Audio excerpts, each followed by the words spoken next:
এক বনে একটি বট গাছ ছিল। একটি ঈগল সেই গাছের উপরে বাসা বেঁধেছিল এবং সেখানে ডিম পেড়েছিল।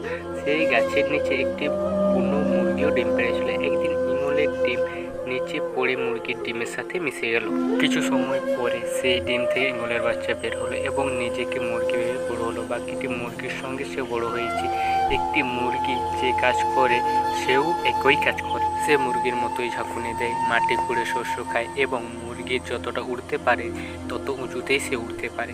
একদিন সে আকাশে একটা ঈগল দেখতে পেল, যেটি খুব গর্বের সাথে উড়ছিল। সে তার মা মুরগিকে জিজ্ঞেস করল যে পাখিটি খুব গর্বের সাথে উড়ছে, তার নাম কি?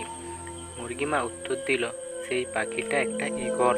তখন বাচ্চা ঈগল মুরগি মাকে জিজ্ঞেস করলো, কেন সে নিজে এত উঁচুতে উঠতে পারে না? মুরগি মা বলল, তুমি মুরগি বলে এত উঁচুতে উঠতে পারবে না।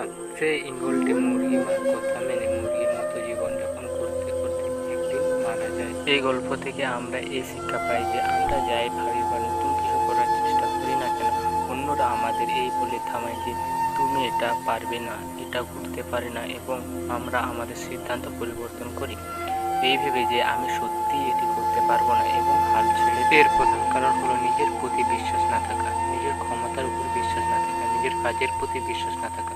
বন্ধু, লোকে যাই খুশি বলুক, নিজের উপর আস্থা হারাবেন না, নিজেকে চিনুন।